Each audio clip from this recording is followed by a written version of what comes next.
সরকার নামাজ প্রতিষ্ঠা করে না, যে সরকার ভালো কাজের আদেশ দেয় না, যে সরকার মানুষকে অন্যায় কাজ থেকে ফিরায় না, যাকাত আদায় করার অধিকার তার নাই। সুতরাং এমন এক সময় আসবে যখন আবার আমাদের জন্য সুখ শান্তি ফিরে আসবে। সেজন্য কোরআনের কাছে আসতে হবে। কার কাছে? এই কোরআন হলো সেই কোরআন। আমার নবী বলেছেন, মান ক্বালা বিহি সাদাকা। এই পল্টন ময়দানে উপস্থিত লক্ষ লক্ষ জনতার উদ্দেশ্যে রাসূলের হাদিস শোনাই, প্রাণ খুলে কান খুলে শুনুন। আমার নবী বলেন, কোরআন দিয়ে যারা কথা বলে ওরাই সত্য কথা বলে। সুবহানাল্লাহ।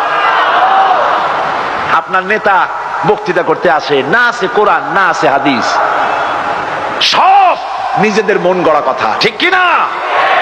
কোরআন দিয়ে যারা কথা বলে তারা সত্য কথা বলে, কোরআন দিয়ে যারা মানুষকে ডাকে ওরাই সঠিক পথের দিকে ডাকে।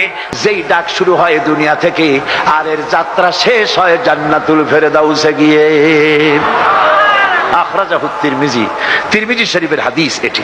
সুতরাং ইন্নাদ-দীন ইনদাল্লাহিল ইসলাম। জীবন ব্যবস্থা কেবলমাত্র কোনটা?